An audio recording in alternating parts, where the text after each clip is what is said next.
brought you by Silver Pumps and Motors. Top quality और consistent performance के लिए सिर्फ सिल्वर पंप्स नाम याद रखना। కూటమి ప్రభుత్వం తమ కుటుంబంపై కక్ష సాధిస్తోందని లిక్కర్ కేసుతో ఏ సంబంధం లేకపోయినా కూడా కక్షపూరితంగా తన తండ్రిని అరెస్ట్ చేశారని అంటున్నారు చెవిరెడ్డి చిన్న కుమారుడు హర్షిత్ రెడ్డి. తండ్రితో పాటు సోదరుడిపై కూడా కేసు పెట్టారని, ఇక మిగిలింది తాను తన తల్లి మాత్రమేనని, తమపై కేసులు పెట్టినా కూడా ఎదుర్కోవడానికి సిద్ధంగా ఉన్నామంటున్నారు హర్షిత్ రెడ్డి. ఏదో మా వ్యాపార నిత్యా మేము బయటకు పోతున్నప్పుడు ఈ రోజున ఏదో మేము పారిపోతున్నాం అనేసి ఈరోజు చెప్పడం కరెక్ట్ కాదు. మేము ఎక్కడికి పారిపోయే రకాలం కాదు. ఏదున్నా మేము న్యాయపరంగా మేము తేల్చుకుంటాం. ఏ విధంగా అయితే మా పైన ఈ అక్రమ కేసులు పెట్టారో ఖచ్చితంగా ఈ కేసులన్నింటిని కూడా మేము ఎదుర్కొంటాం.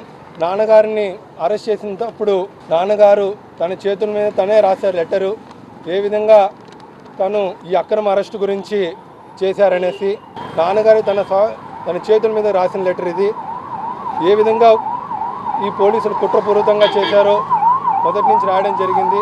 ఇవన్నీ కూడా ఒక్కొక్కరికి కాపీ ఇవ్వడం జరుగుతుంది. వాళ్ళకి స్టేట్మెంట్ అనుకూలంగా ఇస్తారో వాళ్ళందరినీ కూడా తీసుకుంటున్నారు. లేని వాళ్ళని ఈ విధంగా మ్యాన్ హ్యాండ్లింగ్ చేసి వాళ్ళు ఇబ్బంది పెట్టే ప్రయత్నం చేస్తున్నారు. లుకౌట్ నోటీస్ అనేది ఎప్పుడైనా ఎఫ్ఐఆర్లో పేరు పెట్టిన తర్వాత లుకౌట్ నోటీస్ ఇస్తారు. నా నాన్నగారు పొద్దున బెంగళూరు ఎయిర్పోర్ట్కి 8 గంటలకు వెళ్తే ఈవినింగ్ 4:30కి నాన్న పేరు మీద ఎఫ్ఐఆర్ చేయడం, పేరు ఇంక్లూడ్ చేయడం జరిగింది. అసలు కనీసం ఒక లెటర్ కూడా లేకుండా అసలు లుకౌట్ నోటీస్ పెట్టడం అనేది అసలు ఆశ్చర్యంగా మేము అనుకుంటున్నాం. మాకు ఎలాంటి ఇంటిమేషన్ లేదు. మేమే చెప్పాం, మాకు నోటీస్ ఇస్తే మేము సిట్ ఆఫీస్ ముందర వచ్చి కూర్చుంటాను, దానికి సంబంధించినట్టు నేనే ఎంక్వైరీకి హాజరవుతాను ఆ నాన్నగారు చెప్పడం జరిగింది.